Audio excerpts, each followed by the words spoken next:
بسم اللہ الرحمن الرحیم۔ شروع کرتا ہوں اللہ کے نام سے جو بڑا مہربان اور رحم والا ہے۔ حضرت عبداللہ بن عباس رضی اللہ تعالیٰ عنہ سے روایت ہے کہ ایک اعرابی حضور صلی اللہ علیہ وسلم کی بارگاہ اقدس میں حاضر ہوا اور عرض کیا، مجھے کیسے علم ہوگا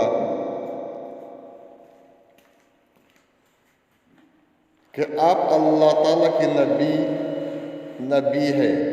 آپ صلی اللہ علیہ وسلم نے فرمایا، اگر میں کھجور کے درخت پر لگے ہوئے اس گچھوں کو بلاؤں تو کیا تو گواہی دے گا کہ میں اللہ تعالیٰ کا رسول ہوں؟ پھر آپ صلی اللہ علیہ وسلم نے اسے بلایا تو وہ درخت سے اترنے لگا، یہاں تک کہ حضور صلی اللہ علیہ وسلم کے قدم میں آ گرا۔ پھر آپ صلی اللہ علیہ وسلم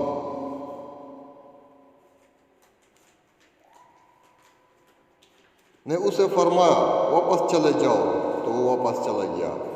اس عرابی نے نباتات کی محبت و اطاعت رسول صلی اللہ علیہ وسلم کا یہ منظر دیکھ کر اسلام قبول کر لیا۔